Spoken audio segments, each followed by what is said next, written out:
So how fortunate are we that within most of our lifetimes on this call, we've had people in our lives to take us out into the world of nature. And we've had prophets like Rachel Carson and Pope Francis, among others, who help us see what is really real and who call us to live out of that reality. Rachel made a real point at the end of the film saying that it's within the beauty of creation, the beauty of the natural world, where she finds her courage and her calmness, where she finds her healing. So I hope you had a fruitful discussion right now in your smaller group about that wisdom figure or that mentor in your own life, and how hopefully recalling that just now, even if that person has since passed from your childhood, hopefully remembering that person makes you grateful all over again and helps re-sow that seed of a sense of wonder. In the resources that Emily's going to email to you in a couple of days, one of them is the link to the film from PBS, their series called American Experience. They did a full documentary on Rachel Carson in 2019, and it is excellent. So I really encourage you to look for that. You can either look for it online. I think it's on YouTube, Rachel Carson, PBS American Experience, or wait for the link for Emily to send it to you. In your time, I would highly recommend that as a follow-up to tonight's Sense of Wonder. It's really excellent. I'll give you the fuller picture in a documentary style of film from her childhood until her death. And isn't it ironic that she died at 57 from cancer? In doing some research for this tonight, I was just really taken with the history of some of these chemicals. DDT, its properties weren't really known until 1939, right before the Second World War. And aerial spraying of DDT on a lot of the islands preceded our invasion of those islands, or the battles that took place there, because as that PBS film shows, more of our soldiers, or the soldiers of different countries, were in the hospital because of malaria or other tropical diseases borne by insects rather than by battle wounds. So this brand new chemical really took off in our imagination. And when people were taking refuge from battle, living in poverty during World War II, they got infected with lice, which led to disease. When they were freed, when the Allies moved in, they sprayed them with DDT in a powder form. Some of the images are just really, really something to see them being saturated with this poison. I learned, though, that in a powder form, DDT is not so toxic to humans. It's in the spray form that it really is. So coming off of the horrors of World War II, we were just so enchanted with the chemicals that resulted from that conflict and just put them into widespread use in the late 40s and into the 50s. And it was a person like Rachel Carson that could take all these disparate bits of knowledge and weave them into a narrative. Once again, because everything is connected, everything is related.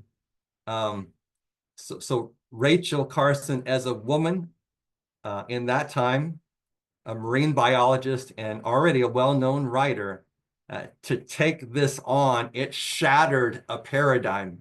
It shattered a worldview.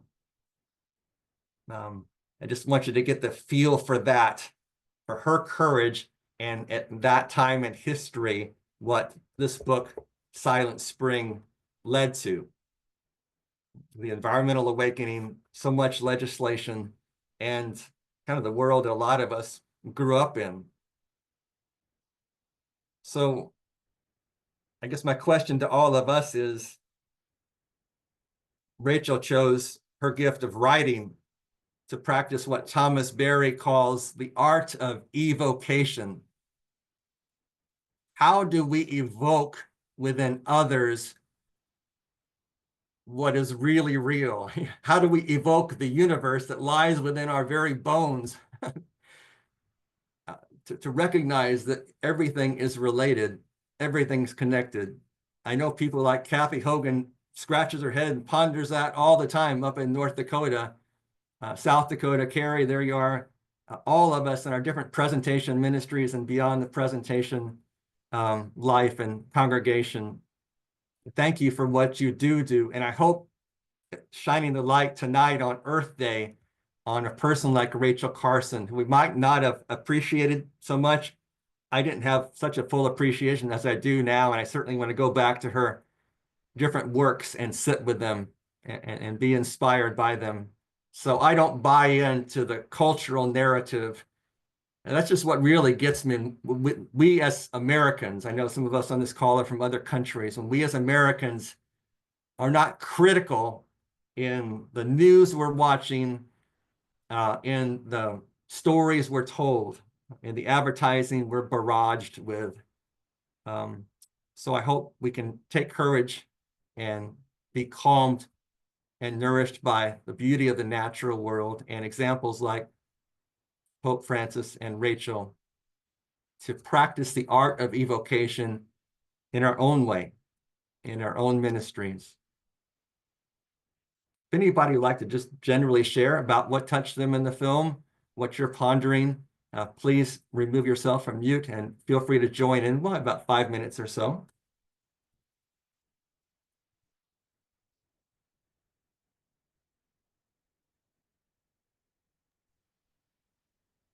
I shared in my group my concern with the current political climate and how we almost have to start again with the voices to preserve the steps that we've taken, to preserve the progress that we've made, and to move forward instead of backwards. Thank you, Jean.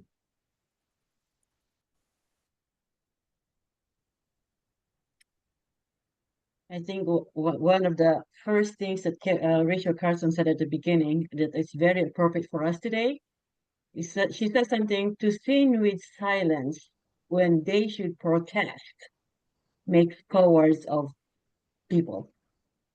So I think it's a time of not silence, but of protesting in whatever way we can. Yes. And I guess my thrust would be the advocates for our earth, as Pope Francis with Laudato Si called us to, and to become involved in whatever way we can. And I had said at the end of the film, I saw something beyond pesticides is a fiscal sponsor. And Beyond Pesticides is a very strong advocacy group against plastic, okay, and fossil fuels. And so supporting that, getting online with the different agencies to advocate for strong measures is one way we can do it.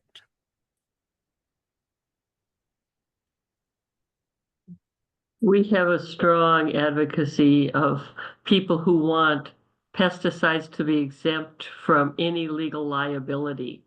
And 25 states are now acting on that. And North Dakota just protected the pesticide companies from any legal liability because we've forgotten the lessons of Rachel Carson. So the war and the conflict goes on.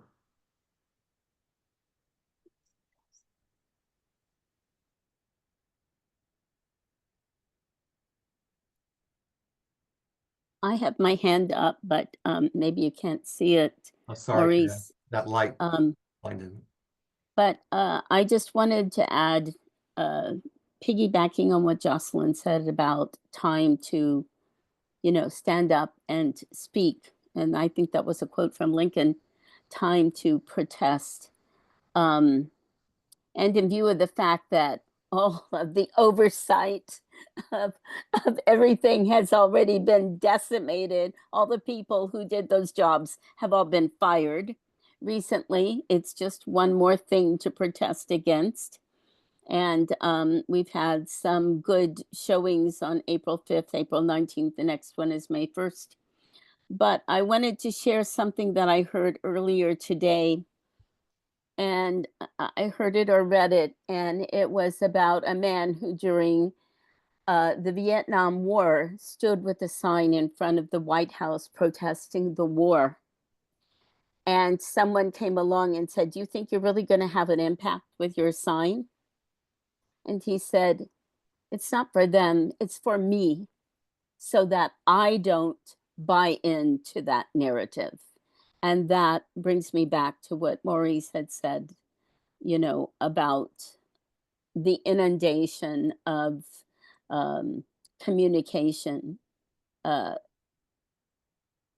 the philosophy that is so counter Laudato Si philosophy, the philosophy of, consumerism and our throwaway society.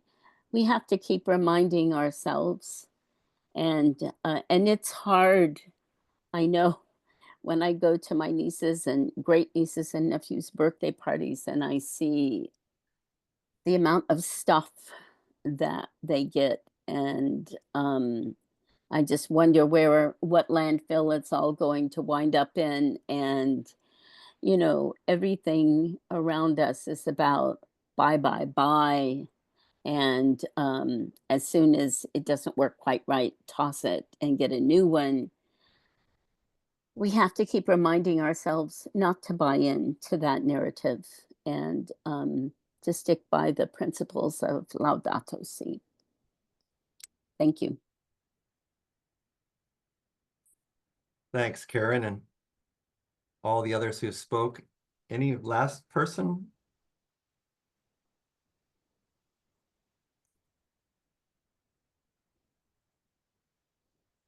So yes, building on what Karen just said there at the end, have to remind ourselves and our children. I think that was part of what Rachel was saying that she did with her son, that we live on a finite planet. We live on planet Earth. There's only so many resources. Everything in that birthday party that Karen was describing came from Earth. It didn't come from Mars or the moon, at least not yet. So it's good for us to remind ourselves where we are. We're on planet Earth. Today's Earth Day. So to conclude our evening, I'm going to invite us into this exercise and this meditation. And if you're part of one of our calls earlier this year, we showed running to stand still. I ended with this, and I debated whether to end with it tonight, but heck, it's Earth Day, and we need to remind ourselves where we are. So I invite you to put your arms out from your shoulders straight out there. And on your left or right hand, put your thumb together with your longest finger. So just like this. And just kind of hold that, maybe like in prayer posture at the beginning. So my meditation is, where do I end? Where do I end and Earth begin? Do I end here at the tip of the nail on my middle finger? Or does my identity extend further? How far? And who is the other? Is there an other in an interconnected world? In such a world, tell me, just who is the other? What if we saw ourselves as one with those others? Don't we breathe in the same air? Aren't we all nourished by a common home? Don't we all excrete earth? What if I saw myself as one with Earth's waterways and airways? one with Earth's ecosystems and Earth's soil. What if all people are one? What if we saw ourselves as part of Earth? And what if we treated Earth and all people as if they are ourself?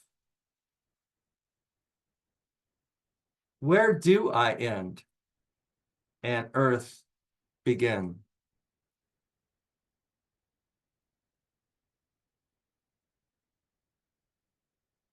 So a very pleasant Earth evening or morning, wherever you find yourself. Thank you for joining us as presentation people this evening and others.